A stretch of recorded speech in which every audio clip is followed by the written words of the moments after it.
আমাদের গ্রুপে যে কিউট মেয়েটা আছে সে রিয়া, আর যে খুব কুল সে টিনা। লম্বা চুলওয়ালা মেয়েটা সিয়া, আর আমি জিনি।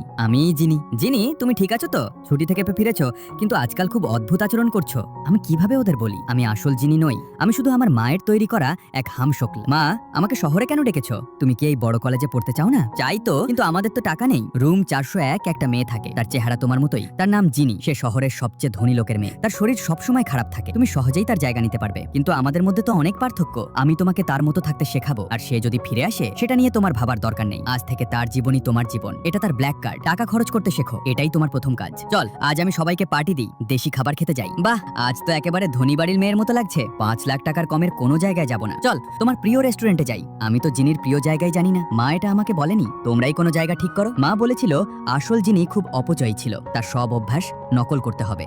তার মতো পড়াশোনা শুরু করো। আমি না বলা পর্যন্ত থামবে না। এরপর আমি টানা 10 ঘন্টা পড়লাম, কোনো মনোযোগ